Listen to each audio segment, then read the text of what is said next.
bicara, bincang-bincang Rangers.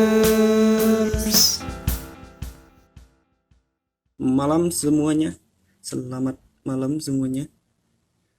Selamat datang kembali di Bicara ke-7.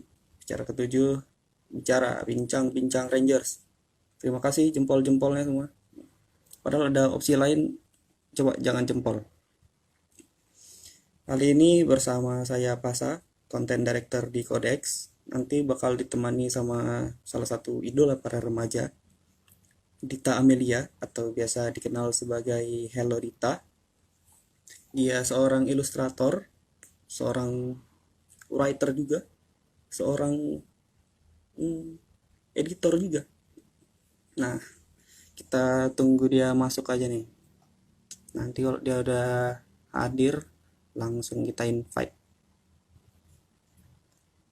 Hashim ya, hai. Hai juga. Audita MS, Turtle juga. Adityata A6. Berarti segini A6. Kalau segini A4. Ukuran kertas maksudnya, mungkin banyak yang nggak tahu. Masa topi A6? Mana nih? Kita masih menunggu yang lain pada masuk dan juga masih menunggu tamu kita ya. Mungkin yang mau berbincang-bincang boleh, nanti saya tanggepin. Kok kakaknya jadi berkumis? Emang saya berkumis? Atau maksudnya kakak Dita? Nah, nih Hello Dita sudah datang. Jadi kita langsung invite aja ya. Oh, view. Kalian bisa dengar aku kan? Iya. Pertanyaan insecure di masa pandemi. Hello, hello Dita. Oh, Kedengeran ya berarti?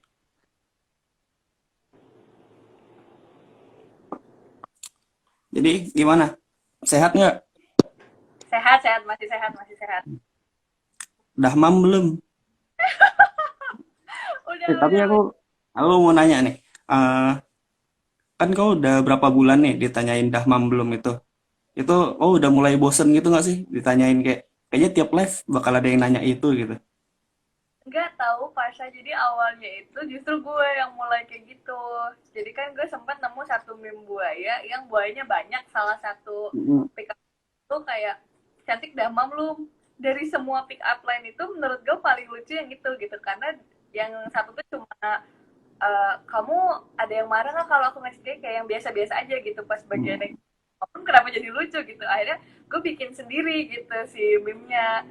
Yang Terus kau jadi header itu ya. yang gue jadi header di apa, di apa, di Twitter.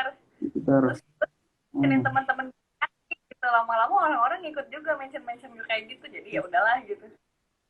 Berarti Sebenarnya kok lebih ke nggak risih ya? apa, Nggak risih berarti seneng aja malah. di bawah serunya aja sih, maksudnya belum ada yang nyinggung juga, terus malah jadi lucu gitu, karena apa ya, apa gitu kita ya gitu. Nggak lama lagi pas orang-orang orang lain yang bahkan gue nggak tahu nge-tweet soal buaya tuh, teman-teman gue tuh nge-tag gitu, Kadita Kadita gitu, padahal bukan gue gitu kan, sampai jadi sering kayak disclaimer bahwa udah bukan gue gitu sebelum mereka mention kayak gitulah. Ya. Terus kan aku ngelihat berapa bulan lalu kok sempat ini nih, sempat mau ubah jadi rakun. Kenapa belum jadi tuh? Apa masih nyantol ke buaya apa gimana? Ternyata saat gue mau coba ganti, rakun yang bagus itu muncul 2-3 minggu lalu. Lu tahu gak sih yang meme rakun ngelihat apa dari jendela mobil dia sedih gitu. Oh, yang ini. Ya, ya. Parah, jadi konten ngasal juga ada planning ya. Jadi ini buat yang belum tahu, Dita ini berapa 2 tahun kayaknya dari 2019 lah kalau aku pantau ya. Udah mulai lebih aktif di Twitter daripada di Instagram ya. Sebenarnya dulu itu lebih aktif di Twitter karena gue tuh nggak punya Android dan nggak pakai iPhone gitu. Dulu gue pakai Hmm. BlackBerry kuliah tuh. Jadi gue selalu lebih aktif di Twitter sebenarnya. Makanya tweet gue kan sampai 200.000 gitu, sedangkan Hmm. fotonya lebih sedikit gitu. Terus ya yang lain-lain juga itu gara-garanya itu. Tapi karena sekarang handphonenya bagusan ya, udah dikasih sponsor, jadi di Kalian kalau ini Twitternya aktif kayak apa? tar, kayaknya ada gangguan koneksi dikit tadi, sorry ya. Ini aku mau ngasih tahu buat followers Codex nih, kalau misalnya belum tahu atau belum follow, jadi habis habis Instagram ini, habis Instagram Live ini, kalian bisa langsung ke Twitter aja untuk nge-follow Hello Dita untuk ngeliat kesehariannya. Sama ngeliat updatean Toge terbarunya. Toge apa bukan ya? Enggak, ternyata gue nanam toge tidak berhasil. Hmm. Hal mudah tuh gue nggak berhasil gitu. Gue tuh nanam kangkung sama bayam. Gimana perkembangannya udah lumayan. Ya lumayan bangkit lah mereka. Gue merasa sedikit berguna di hidup ini. Wah akhirnya gue bisa menciptakan sesuatu yang Hal yang berhasil. Iya, habis hal lo untuk dulu kayak kehidupan. main di apartemen selalu mati gitu loh. Hmm. Makanya pas gue udah coba nanamnya dari benih gitu kan, dari bibit, akhirnya ya udah gitu. Kok bisa tumbuh gitu kayak satu keajaiban. Biasa gue cuma lihat time lapse orang jadian sendiri tiap pagi ngeliat tuh tumbuh-tumbuh gitu kan. Emang agak Lumayan random lah ya. kalau Lumayan ini, lumayan kau ngurusin tanaman, partnernya ngurusin cupang. iya ini gara-gara jadi gue teman gue tuh jualan kayak akuarium kecil gitu. Jadi apa? Gue kasih aja ke dia karena gue takut gitu loh kalau gue yang ngurus mati gitu. Hmm. Oke, Nah, ini ini aku kita apa? Agak ngobrolin apa nih putus-putus.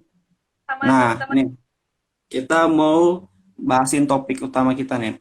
Topik utama kita tuh apa tadi ya? Oh, social media, please do your magic. Ya, itu dari kalimat di Twitter ya. Ini tuh jadi ininya apa namanya? Base-nya itu dari kita ngelihat si media sosial ini memang penuh magic kan ya. Semua orang di dalamnya itu berpengaruh. Mau dia itu berbuat berbuat besar, emang dia berbuat besar terus berpengaruh, atau dia berbuat yang hal-hal kecil yang sebenarnya nggak sengaja gitu kan. Atau kita nyebutnya butterfly effect. Di contohnya itu dulu tuh di 2015-2016 itu tuh ada yang bocah-bocah biasalah remaja kan itu upload ke Facebook tentang apa main-mainin gerakan sholat. Jadi mereka gerakan sholat gitu tapi di atas motor atau gak pakai baju, gak pakai celana kayak gitulah. Yang sebenarnya ya yang namanya remaja mau main-main aja lah, mau seru-seruan gitu kan. Padahal tuh niatan kecil tapi tahu-tahu jadi gede gitu, jadi besar. Terus kalau yang baru-baru ini Odading Mengoleh. Nah, itu kan si Kang Ade-nya kan sebenarnya ya cuma makan video udah gitu kan. Nggak ada niatan aku mau mempopulerkan Odading Mengoleh. Nggak, mungkin kayak ada niatan tapi nggak niat sebesar itu kan. Niat kecil aja. Tahu-tahu jadi sebesar itu. Dari sini kan kita dapat berarti dampak ini menginfluence. Kalau diambil dari bahasa influence kan mempengaruhi gitu. Hmm. Yang mana berarti semua orang bisa menginfluence. Nggak harus orang terkenal, nggak harus orang besar. Yang tanpa sadar sebenarnya kita, kalau kita masih nganggap diri kita orang biasa aja, kita bisa menginfluence juga. Bisa itu Oke. baik atau buruk, gitu kan.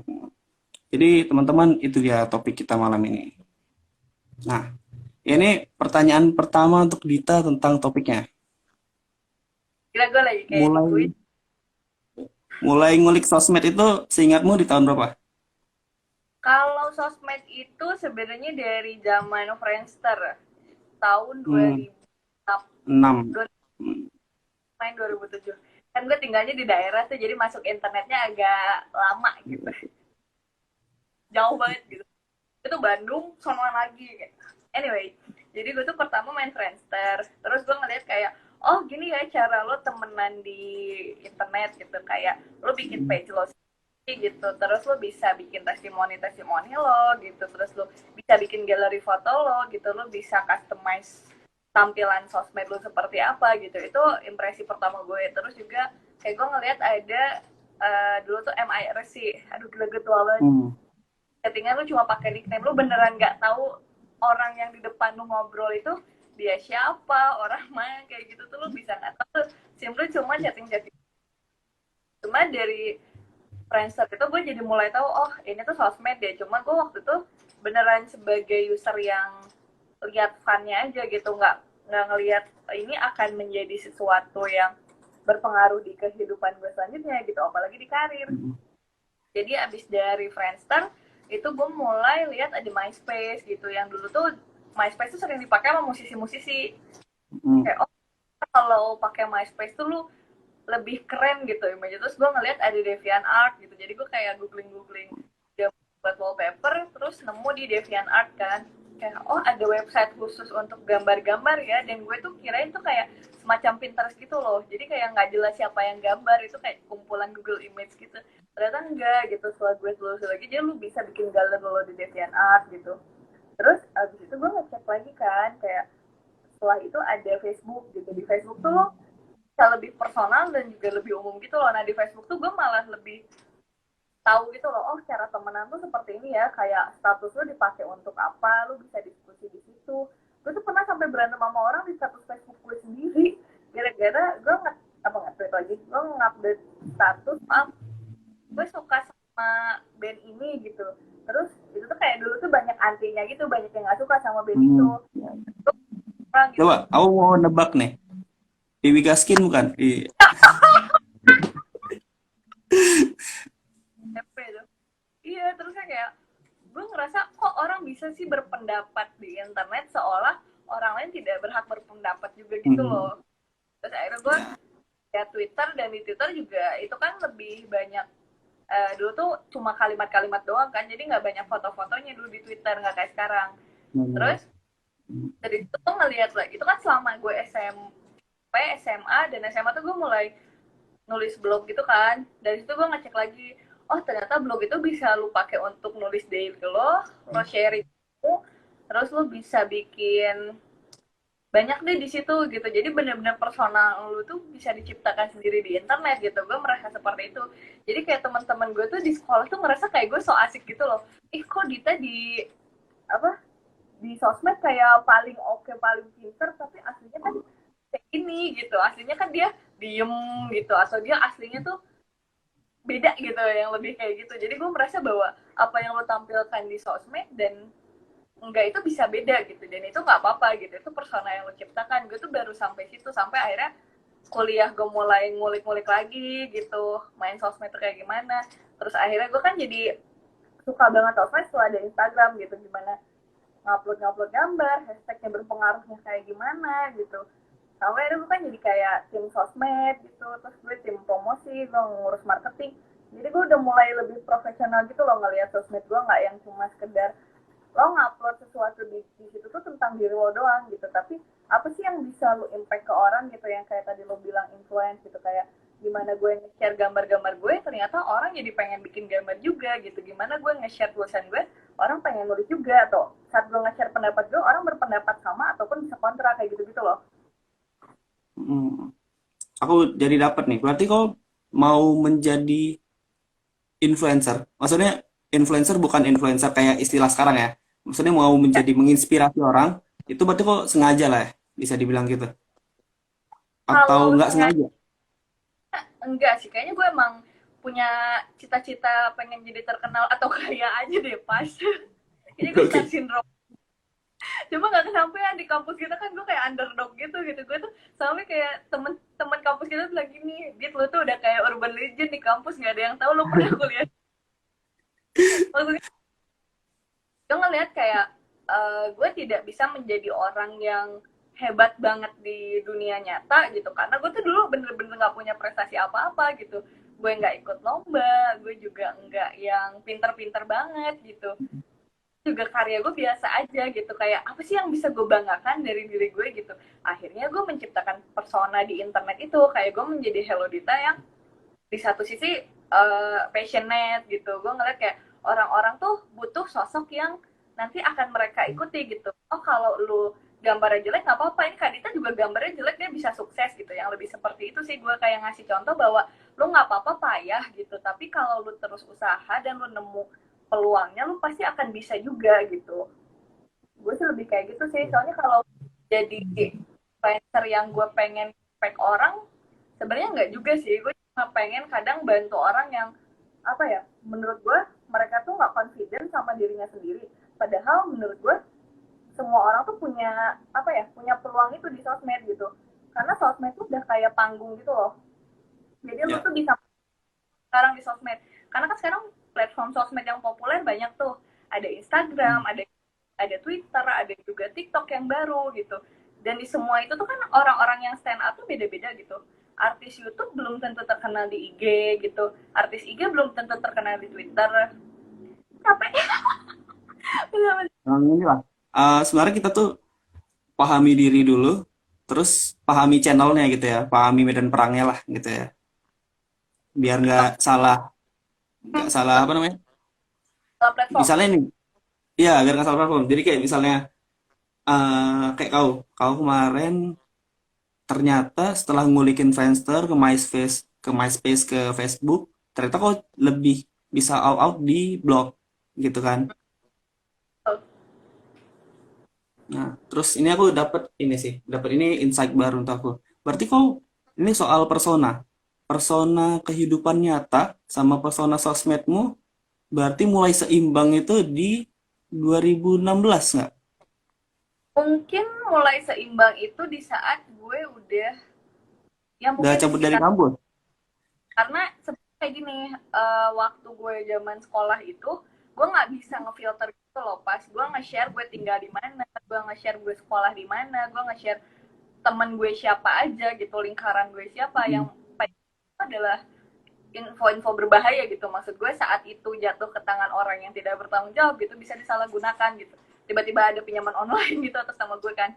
Tapi maksud gue saat gue makin kesini gue menyadari bahwa oh, lo menciptakan persona di internet tuh bukan berarti lo bisa nge-share semua hal personal gitu. Itu satu yang jadi poin gue. Terus juga lo menjadi persona di internet yang berbeda bukan berarti lo menjadi orang lain, tapi lo memfilter apa yang mau lo sampaikan ke orang lain kayak gitu loh. Misal gue kan Hmm. orang seperti ini gitu, tapi saat lo mengenal gue di kampus kan kita orang yang berbeda gitu. Maksudnya gue tuh nggak yang seformal ini gitu. Gue mungkin lebih kayak ngomongnya kasih, yang lebih kayak Ya, ya. lebih Nah, apa yang mau lu bagikan ke orang, maksud gue. aku ada satu pertanyaan nih soal persona. eh Kan ini berhubungan dengan menginfluence buruk, bukan menginfluence baik. Nah, jadi, Oke, okay. apa namanya? Ini mungkin orang-orang bakal nganggapnya buruk, padahal padahal aslinya kok baik gitu. Kan kok dikenal dengan Dita yang galak gitu. Nah, yang mana itu bagi beberapa orang buruk lah, padahal ya mungkin galak itu ya udah aja gitu. Nah, itu kau menjadi galak apa itu kau ciptakan atau kau malah udah ngeblending sama kehidupan nyata itu. Jadi kayak kayak ya memang aku gini gitu. Kalau soal galak tuh sebenarnya gini, jadi gue tuh lebih ke ngasih pelajaran gitu loh, bahwa lo tuh nggak bisa seenaknya aja komentar ke orang tuh. Misalnya nih, gue kan seringnya galak sama orang yang komentarnya tidak menyenangkan buat gue gitu loh. Jadi Ya, kayak seperti ini ke orang yang tidak lo kenal, bahkan mungkin gue lebih tua dari lo gitu atau apa, jadi lo nggak sopan gitu, pasti gue gas gitu, atau komentar lo agak kurang ajar gitu, itu juga gue omelin gitu. Kecuali kalau yang kayak mereka lagi mention bercanda-bercanda gue galak itu gue murni ya, konteksnya bercanda. Kalau gue galak bener tuh biasanya emang pas lagi apa ya, emang ya. mereka nya abis Pas gue, ini apa komentar pantangan, ya pas komentar abis pantangan. pas gue omelin mereka malah ngegas balik ke gue gitu loh, jadi kayak dasar lu anti kritik apa, padahal menurut gue cara lu Hmm. menyampaikan gak baik gitu, karena komentarnya baik gue terima gitu. Tapi apa ya, kan komentarnya baik ya, maksud gue dia ngasih kritik tapi cara penyampaiannya tuh lebih enak gitu loh, nggak yang kayak nyuruh-nyuruh gue gitu. Kadang kan gue suka jangan ngatur itu, gue juga Mm-mm. sedikit kesannya mengedukasi orang supaya di internet tuh lo boleh cara apa aja, lo boleh berpendapat apa aja, tapi lo juga harus tahu batasan. Orang yang tidak lo kenal tuh tidak perlu komentar lo, tidak perlu pendapat lo, tidak perlu apa ya, saran, dia nggak nanya. Jadi wajar kalau Mm-mm. dia omongan lu, meskipun lu bilang cuma ngasih saran gitu ya, tapi kan orang itu juga berhak nggak suka sama saran atau merasa saran lo, menurut gue kayak gitu.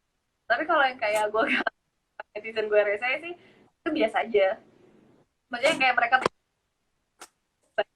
udah tahu gitu bahwa gue tuh nggak tahu mereka punya bahwa gue itu konteksnya bisa gitu. Kayak kita udah saling ngerti aja lah, bersinergi gitu istilahnya, gue orang-orang di keluarga gue itu. Ya. Ih, oh, tiba-tiba jadi gelap deh. Ya, mana ya tuh gaptek bah, saya nyalain lampu gitu ya. Tiba-tiba jadi gelap. Ya, nih sambilan ya. Ini tuh kalau kita lihat dari poster ya, Dita Amelia, seorang ilustrator, writer, tapi sebenarnya juga editor kan. Nah, ini kan followers Codex nih banyaknya yang dari tech industry, bukan dari creative industry. Jadi mungkin bisa agak jelasin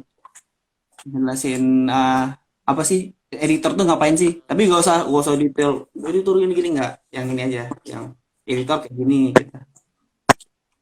Ini masih gelap deh. Sebenarnya gitu, Mungkin kok bisa pindah. Mm. jadi itu gue nolak caranya, Atau kok kayak mana caranya? bisa nyalain lampu. Atau kok pakai filter aja? Enggak, udah Nggak kelihatan juga. kan gue udah takut jatuh. Nah, ini udah merah terang. Nah, iya udah pegang ini.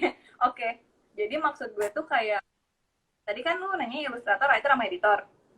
Mm-mm. Kalau ilustrator lu bikin ilustrasi, terus kalau writer lu menulis gitu, lu bisa jadi penulis naskah, lu bisa penulis buku dan lain-lain. Terus juga kalau untuk editor, tugas lu itu tulisan orang dan gambar orang. Jadi gue tuh di antara dua profesi gue gitu loh. Ya maaf ya, aku punya lighting ini numpang wifi orang. Oke, berarti ini ya bisa kita bilangin editor itu dia nggak mengeksekusi lagi, nggak eksekusi gambar dan tulisan lagi, tapi dia membantu potensi orang untuk jadi lebih baik di mengilustrasi dan menulis itu ya. Iya, maksudnya lebih kayak gini, misal editor untuk naskah. Nah, editor Mm-mm. naskah ya disinari lagi. Nah, Sinergi lagi. editor naskah itu lebih kayak kalau misal dia dibenerin si apa? Si tulisan-tulisannya gitu. Misal kayak tidak sesuai Mm-mm. dengan bahasa yang baku gitu, yang lebih umum, misal kayak untuk komik remaja gitu, tapi kita pakai istilah-istilah yang terlalu baku dan susah gitu, nanti anak-anak yang pembacanya 13-14 tahun tuh nggak ngerti gitu. Sedangkan nah itu tugas gue gitu, jadi biar gimana dari penulisnya mungkin kayak aduh ini masih terdengar apa ya, terdengar kolot gitu si naskahnya, akhirnya dibenerin, oh ini lebih terdengar remaja nih, lebih terdengar non formal kayak gitu-gitu sih. Itu untuk yang tulisan. So untuk gambar kayaknya adegan ini tidak cocok bagian naskah yang ini, atau adegan ini bisa ditambahin satu panel lagi misal gitu untuk komik kayak gitu sih sebenarnya. Oke, oke, oke.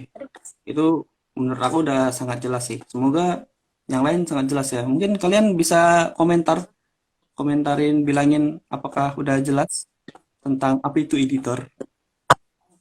Nah, terus ini aku dari tiga profesi tadi ya, bukan tiga profesi sih, Deng. Tiga gelar lah, ilustrator, writer, dan editor. Ya, Aku mau bahas tentang hobi. boleh. Jadi salah satu teman kita tuh pernah bilang gini soal hobi. Katanya hobi jadi duit itu enak, tapi kalau jadi profesi mending jangan deh, gitu kata dia. Oh, Karena hobi itu pelarian. Kalau jadi profesi ya mau lari kemana lagi gitu, mau refreshingnya kemana. Nah, ini di luar kau setuju apa enggak setuju sama statement itu? Kira-kira Di antara tiga role tadi, ilustrator, writer, sama editor, mana yang kau anggap profesi, mana yang kau paling suka untuk lakuin, sama yang mana kau anggap hobi? Sebenarnya tiga-tiganya udah jadi profesi gitu loh. Editor tuh gue secara profesional gue adalah editor gitu. Itu kan gue kerja digaji. Terus gue sebagai ilustrator juga nggak bisa dibilang hobi doang gitu, karena memang sudah ada orang yang membayar gue secara profesional gitu. Jadi itu juga termasuk profesi. Menulis pun sama gitu. Dan gue juga apa ya, kalau dibilang hobi sih sebenarnya keduanya juga bukan hobi, itu lebih kayak terapi gitu loh. Kan gue ngerasa kayak apa ya, gue sempat down tuh zaman kuliah tuh, makanya gue menghilang tuh dari kampus kita. Ah, Nah itu tuh terapi gue adalah dengan gue menggambar, dengan gue menulis gitu, makanya gue uh, kembali lagi. Terus oke. apa ya, memang kadang awalnya kita merasa kalau hobi yang dibayar atau hobi yang dijadikan profesi itu nanti akan sulit, dimana aduh kalau gue capek nanti hobi gue apa dong ya. Sebenarnya hobi bisa lagi gitu. Kayak gue nih, tiba-tiba hobi gue yang baru adalah lihat-lihat Menanam. gitu. Jadi gue di TikTok liat home-nya aja lucu banget gitu, itu hobi juga gitu. Terus juga gue Hmm. ngeliat apa, kayak kayak menulis udah jadi nggak hobi gue gitu. Terus akhirnya hobi gue adalah menanam sayur gitu, apa, cara ikan cupang gitu. Maksudnya hobi tuh bisa diciptakan lagi gitu, selayaknya pasar bisa diciptakan kalau kata efek rumah kaca. Sebenarnya jadi nggak usah Betul. cemas saat suatu hari hobi lu yang dijadikan duit itu apa ya, udah bikin mumet, berarti waktunya antara lu menghentikan itu menjadi pekerjaan atau lu mencari hobi baru gitu. Karena hobi kan banyak banget, lu tiba-tiba pengen main golf juga bisa gitu. Ya. Ini sih, aku insightful, benar-benar. Hobi itu bisa diciptakan. Terus eh, aku mau nanya nih, sebelum kita nanti nanyain ke orang-orang ya. Oh ya, ini kalian yang nonton, kalau misalnya mau nanya langsung aja di kolom komentar di bawah situ. Terus lagi, 1 sampai 10, seberapa besar media sosial mempengaruhi kehidupan murid? Wah, gue udah 9 sih pas, soalnya gue ngerasa kayak impact sosmed ke gue tuh udah gede banget. Jadi kayak gue apa ya, kadang merasa gue tuh udah bukan punya gue sendiri gitu loh. Jadi apapun yang gue lakukan di sosmed itu akan impact ke dunia nyata gue gitu. Misal gue salah berpendapat di sosmed, terus blunder, terus rame viral dan semacamnya, di dunia nyata orang yang tahu gue dan tahu gue punya masalah itu juga akan jadi nggak respect sama gue gitu. Jadi makanya gue hati-hati banget di sosmed, kayak minimal kalau gue marah-marah, gue marahin orang nggak kasar gitu, kayak bilang kebun binatang gitu, ada di Mangole yang kayak gitu-gitu. Gue nggak sampai kayak gitu gitu. Itu terus juga apa ya, gue ngerasa bahwa tanpa sosmed itu gue tidak akan menjadi gue yang sekarang gitu. Gue nggak akan dapat audiens sebanyak ini, gue nggak ada orang-orang yang bisa melihat gue seperti ini, nggak akan melihat karya gue dan semacamnya. Karena kayak gue pertama rilis buku gue dijual di sosmed gue doang. Gue pertama jualan gambar itu juga di sosmed. Kayak semuanya itu dimulai di sosmed, gak ada yang kayak gue jualan offline gitu tuh. Dari mulai promonya, dari mulai gue ngurusin konten-kontennya, semuanya pasti di sosmed gitu. Jadi itu berpengaruhnya gede banget sih. 1%-nya bagian gue scroll-scroll TikTok aja itu tadi. Hobi, hobi tadi itu ya. Hobi baru di 2020. Ya. Hmm.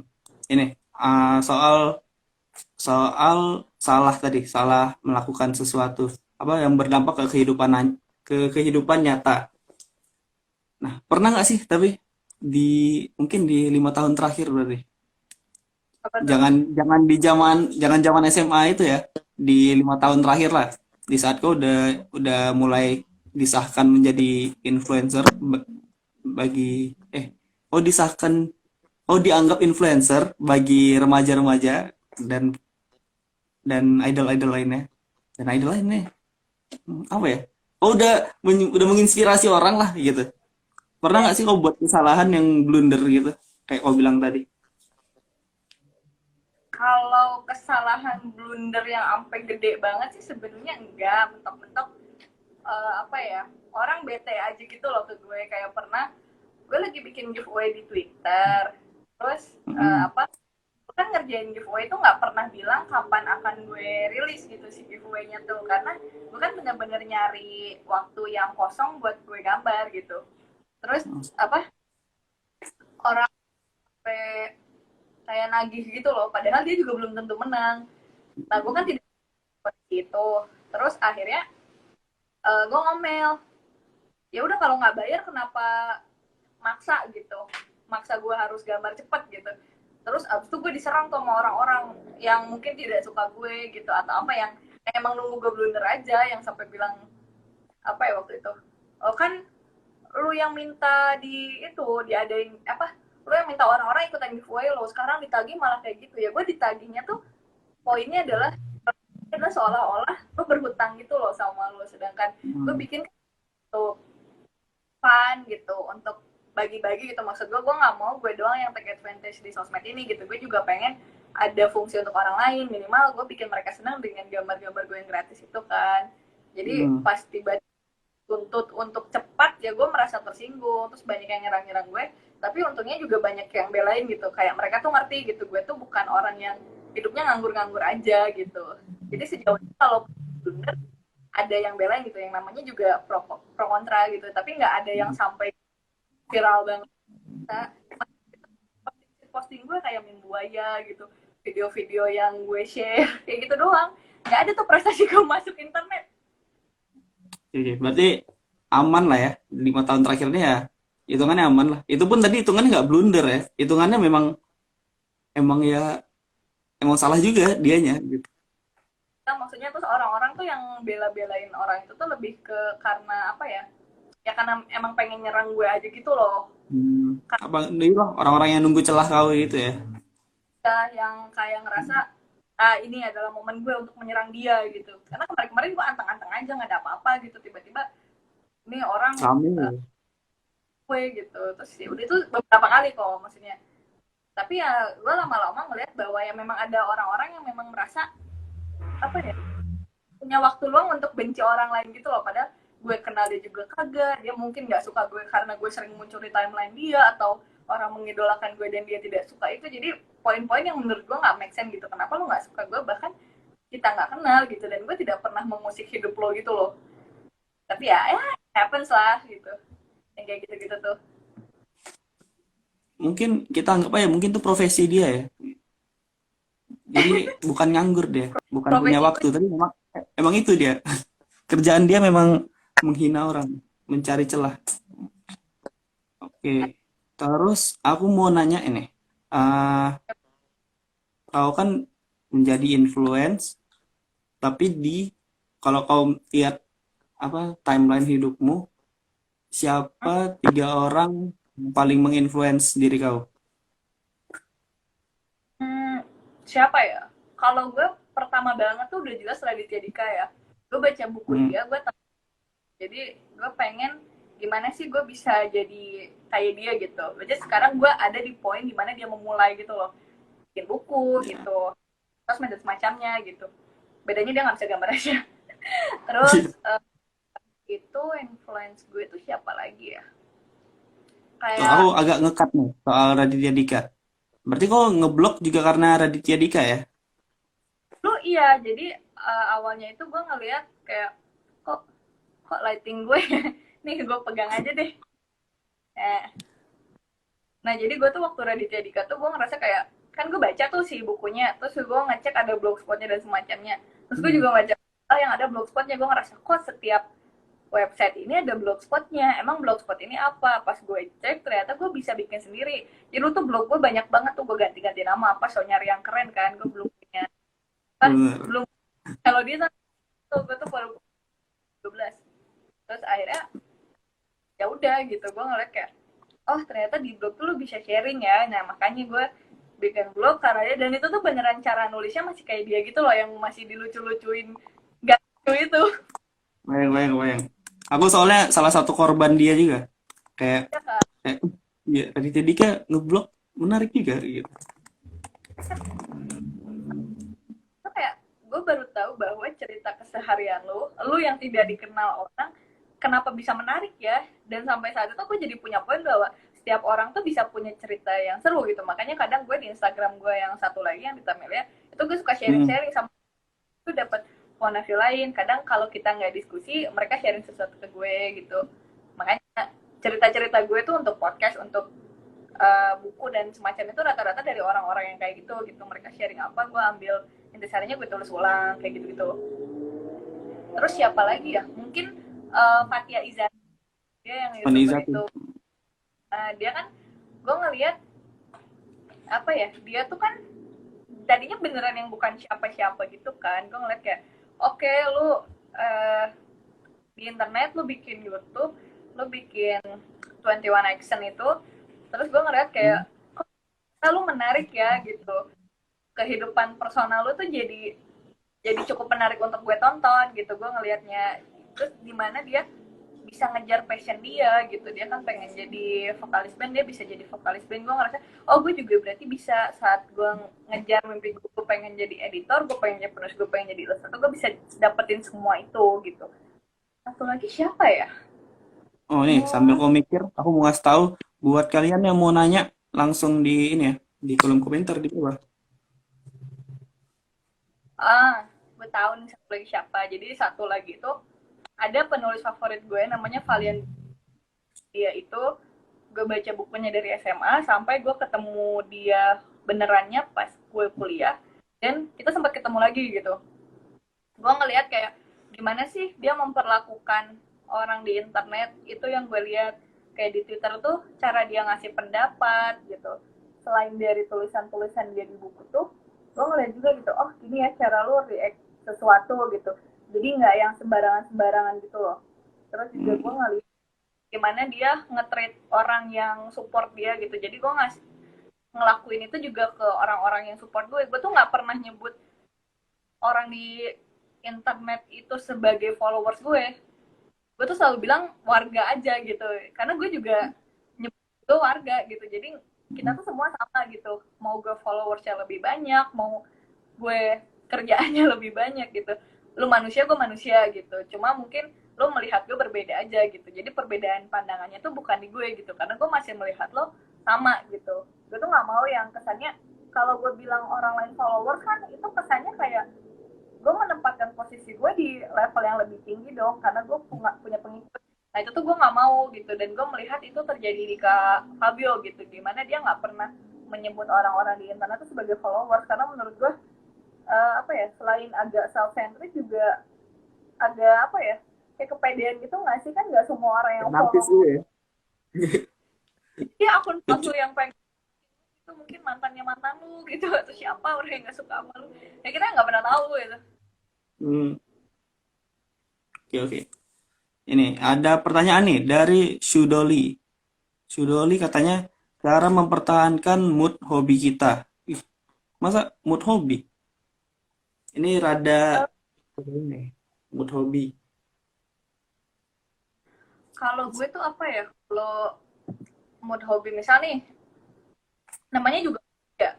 Jadi gue tuh membedakan gini, uh, mana pekerjaan, mana apa ya, satu lagi tuh gue lupa. Pokoknya mana yang kerjaan, mana yang hobi gitu. Kalau di hobi Hmm. lo bisa idealis dan semacamnya. Di pekerjaan lo tetap harus ada timeline-timeline yang lo ikutin kan. Nah itu yang gue aplikasikan di hobi gitu. Jadi gue tuh bisa satu hari ngerjain cepet banget untuk gambar-gambar wallpaper gitu atau apa yang gue bagi-bagiin ke orang atau bikin giveaway. Tapi gue ada satu minggu yang gue cuma ngerjain satu karya itu doang gitu.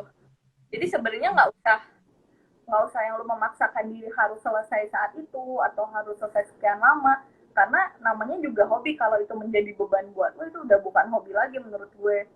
Jadi yang penting sih cara maintainnya adalah setiap lu ngerjain lu seneng gitu, mau selesainya cepet mau selesainya lama gitu, yang penting lu ngerasa seneng dulu. Kalau gue sih kayak gitu cara gue maintain hobi. Karena ya itu tadi ya, hobi itu ya harusnya bikin untuk refreshing, bukan bukan malah jadi kayak profesi ya tadi. Karena kalau di Eh, saat hobi mulai mumet, saat dicari hobi baru yang tadi itu. tapi karena gue kan emang cita-cita gue jadi orang kaya ya pas ya, jadi salah satu cara gue lebih banyak tuh dengan gambar, nulis, kerja gitu. Jadi ya udah gue dari semua itu gue lakuin aja gitu. Jadi gue kayak mau ngeluh juga nggak bisa gitu loh. Maksudnya bukan nggak bisa, Hmm. gue ngerasa untuk ngeluh karena ini tuh Karena sesuatu yang motivasimu lebih kuat ya. uh, cinta gue sama duit lebih kuat aja. Enggak, maksud gue lebih ngerasa kayak ini tuh sesuatu yang gue inginkan gitu loh pas. Jadi dulu itu Hmm. susah gitu, gue nggak dikenal orang, gue mau nyari duit susah, kosan gue 300.000 gue ngotak, gue tuh nggak mau semua itu terulang lagi gitu. Jadi Hmm. gue pengen yang saat gue nanti mendapatkan semua hal yang gue inginkan, gue butuhkan, gue harus bisa maintain itu, salah satunya dengan gue bertanggung jawab gitu. Makanya ya udah aja, gue kerjaan gue kerjain gitu, mau capek yang penting gue tahu limitnya gue gitu loh. Kan yang paling tahu limit lo adalah diri lo sendiri. Kayak gue tuh sering kayak komplain, aduh capek gitu, pas gue komplain gue capek, gue beneran ambil istirahat dulu. Jadi gue ngomel-ngomel gue istirahat juga gitu. Nah kadang ada orang yang udah ngomel tapi dia nggak istirahat gitu, jadi dia nggak tahu limit dia, kayaknya sakit lah Hmm. apa gitu. Sejak gue di Jakarta gue nggak pernah masuk rumah sakit gitu, kayak tipes juga tipes izin-izin kantor dong. Nggak yang beneran gue masuk S gitu, Ya. sakitnya parah karena gue masih bisa nge-maintain kesehatan gue gitu, kayak gitu-gitu. Makanya Tuh. hobi gue tuh gambarin orang di internet yang giveaway itu termasuk hobi gue, karena gue tuh apa ya, kayak nyaman gitu loh saat orang dapat sesuatu dari gue, mereka kan senang, nah gue juga Hmm. jadi kebawa gitu loh. Jadi karena saat lo bagi energi positif ke orang, orang juga bisa ngasih energi positif ke lo gitu, yang kayak gitu aja. Jadi yang sebenarnya kau lakuin itu yang kau jual bukan gambarnya, tapi experience-nya itu ya. Ya kecuali kalau yang emang gue buka jasa itu kan, gue kalau Ya. buka jasa itu memang gue money oriented gitu, gue memang Hmm. mengerjakan itu untuk dapat duit gitu. Tapi yang giveaway itu gue emang satu, gue buat latihan, dua, gue pengen ngasih orang lain juga benefit gitu. Jadi lu follow gue tuh ada profitnya, minimal lu bisa dapat ilmu yang gue kasih gitu, atau lu dapat sesuatu yang gue kasih. Kadang kan giveaway gue nggak cuma yang tentang gambar gitu, kadang gue tiba-tiba traktir orang yang meskipun nggak seberapa, tapi gue kadang terima DM mereka yang kayak, kak makasih ya, aku tuh berapa hari aku pengen makan ini gak makan terus gitu, kayak gue harus. Dan gue tuh gak pernah minta mereka untuk share yang kayak gitu loh. Jadi kayak apa yang udah mereka terima dari gue tuh nggak perlu mereka share di timelinenya, karena apa yang gue kasih buat lo tuh antara gue dan lo, bukan antara gue dan semua followers gue gitu. Lebih kayak gitu aja gue nekaninnya. Ini sangat ini sih, sangat bertolak belakang dengan yang dikenal dengan Dita yang galak. Ini buat orang-orang yang bilang Dita galak nih, harus tahu lebih dalam. Makanya gue Ini jadi adalah, mentor gitu. oh iya bener juga, Ya di Bonjol Soang. bener. Ini ada pertanyaan dari Gus Adi, katanya, ini pertanyaan aku juga sih sebenarnya.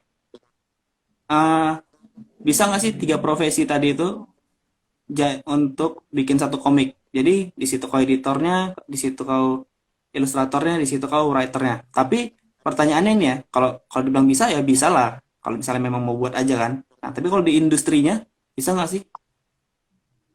Kalau di industrinya ya, tapi lu pasti tipes, Oh iya, karena iya.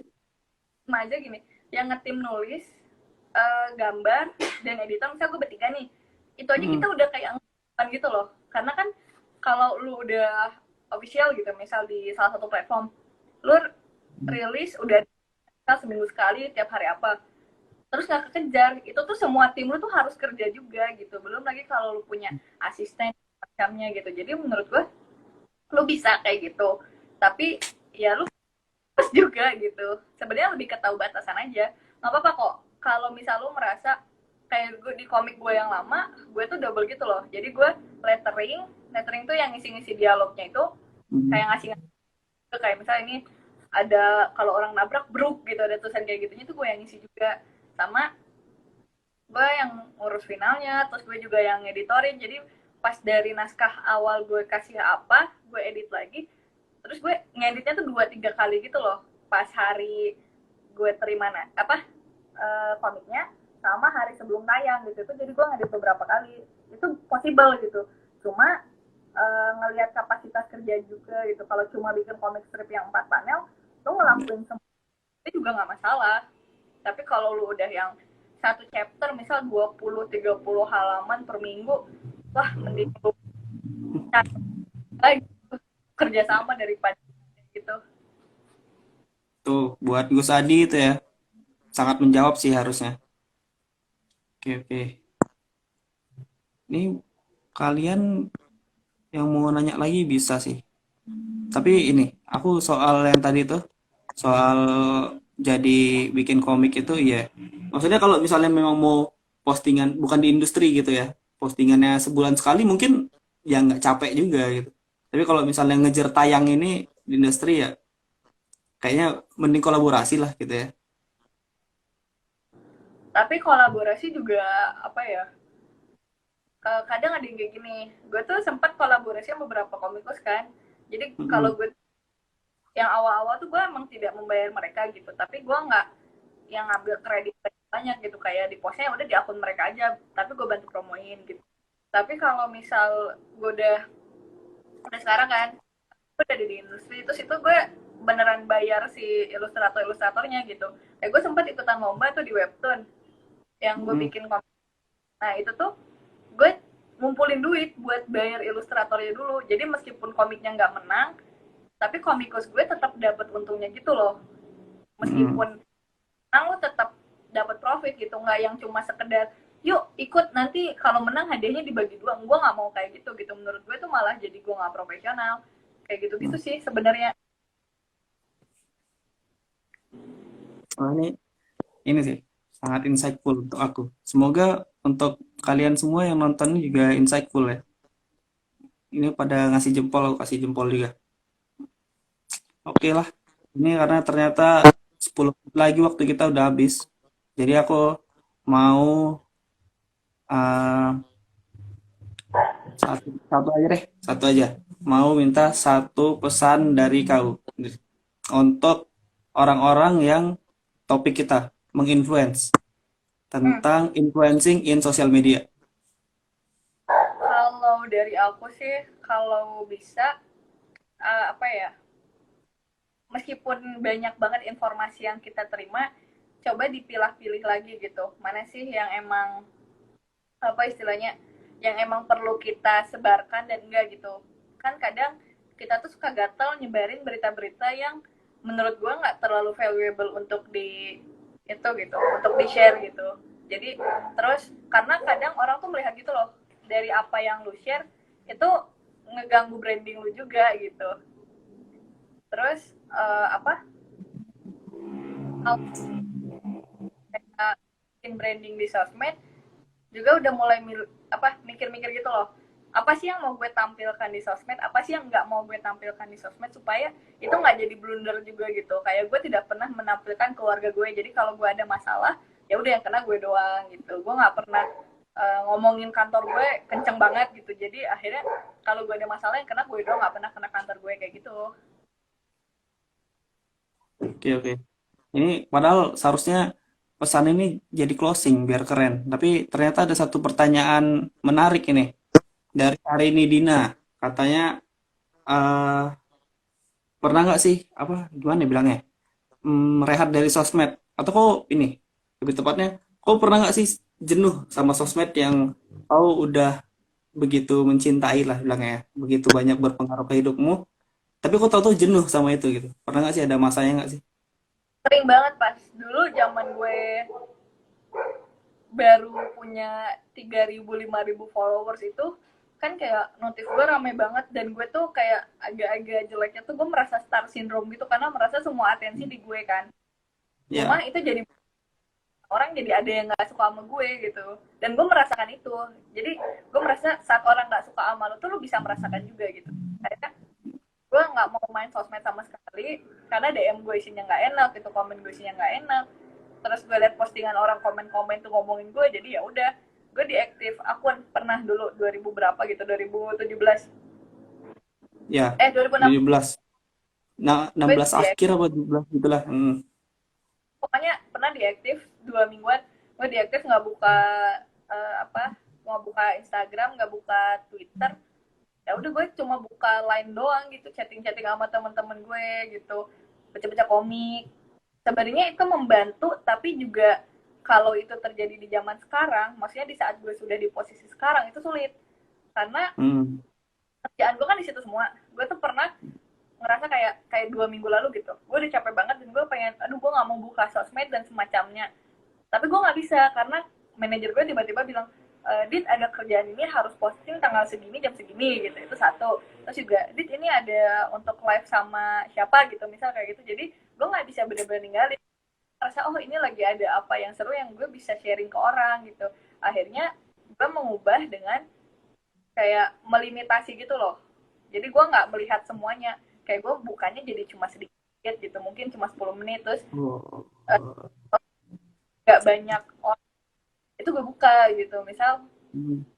itu kan itu followersnya sedikit dan gue cuma beneran lihat home-nya doang kan, ya udah gue buka-buka di situ aja, jadi kayak less pressure. Tapi saat gue buka Instagram gue jadi pressure lagi karena kepikiran-kepikiran yang kayak aduh gue kalau buka sosmed ntar kelihatan nggak kerja gitu dan semacamnya, itu yang bikin gue takut buka sosmed di saat-saat sekarang gitu. Tapi akhirnya ya udah gue nyari solusi-solusinya gitu loh, karena gue tuh apa ya, dibanding gue fokus di masalah gue lebih baik fokus di solusinya. Karena kalau lu fokus di masalah lo cuma akan overthinking gitu, kayak aduh gimana ya, tapi sedangkan saat lu fokus di solusi gitu, begitu lo tahu masalah lo apa, lo mikirin solusinya, lo akan lebih tenang gitu. Makanya gue kayak jarang overthinking gitu, gue kabur dari sosmed juga paling berapa jam doang gitu, kayak gitu sih. Tuh, Arini Dina dan teman-teman lainnya, pesan utamanya lebih fokus ke solusi, jangan fokus ke masalah. Kita kasih jempol lagi, Dit, ke mereka. Mantap. Oh, Oke, sudah. Ini kalau kata ada Eli Elin, katanya ingat buat puasa sosmed, guys. Ya, betul. Ingat puasa sosmed semuanya ya. Kalau udah jenuh, puasa aja dulu. Mungkin sejam, 2 jam, berapa hari itu boleh lah. Yang paling penting itu tadi, ingat ingat solusinya, bukan masalahnya. iya Pak, pokoknya gue mikirnya gini, kalau sosmed udah mengkonsumsi lebih dari setengah hari lo, misal 12 jam, berarti itu lo udah mulai nggak sehat gitu. Kecuali lo memang Hmm, bekerja di situ. Jadi sebaiknya lo udah mulai kurang-kurangin. Gue tuh maksimal dengan buka sosmed dan semacamnya, main handphone tuh gue maksimal 9 jam. Itu tuh udah termasuk gue kerja, udah termasuk gue bercanda-bercanda, terus gue nggak pegang lagi gitu. Terus kalau misal menurut lo terlalu ekstrim untuk diaktif, dan menurut gue juga itu tidak disarankan. Kayak apa ya, lebih baik lu menghilang diem-diem aja gitu. Lu delete dulu apa, delete dulu apps-nya gitu, terus baru lu delete lu install apps lain yang menurut lu lebih bermanfaat, misal kayak lu buka-buka Pinterest atau apa gitu, belajar gambar, itu menurut gue lebih bagus dibanding lu deactive account. Karena deactive account tuh jadi menurut gue ngerusak akunnya juga sih, karena kan ada algoritma dan semacamnya, dan itu ya, ngaruh. Makanya betul. deactive lagi dulu aja, zaman gue muda dan labil. Tapi benar, kerasa kali sih. Aku pernah soalnya tuh ngedeaktif sekali, habis itu udah kacau. Sekarang udah benar kacau gitu algoritmanya. Iya ya, karena dianggap akun yang tidak aktif gitu loh. Hmm, Jadi betul betul. mulai branding gitu, dan saat lu naik tiba-tiba lu hilang, ya orang akan lupa gitu. Karena gue tuh selalu merasa setiap orang tuh bisa tergantikan gitu, termasuk kita yang bukan siapa-siapa ini gitu. Jadi Hmm, ya sebaiknya dikurang-kurangin aja. Kalau overthinking ya delete aja apps-nya gitu, lo install apps lain kayak baca komik atau apa kayak gitu gitu, main Among Us. main Moas, main main bersama Audita. Audita tuh buat yang nggak tahu konten creator Kodeks juga. Oke, Iya kebetulan. sudah berarti tadi udah dikasih pesan juga. Ini udah tinggal 5 menit lagi juga, jadi kita tutup aja. Makasih, Hello Dita, sudah datang ke Bicara Ketujuh. Sangat mantap dan insightful. Semoga yang lain juga senang ya dan dapat inspirasi banyak.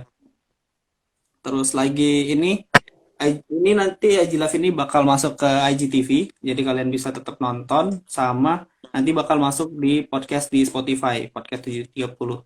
Jadi kalian bisa follow dari sekarang juga. Tuh. Oke, Ya, terima kasih semuanya. Terima kasih Lodita. See you. thank you Mas.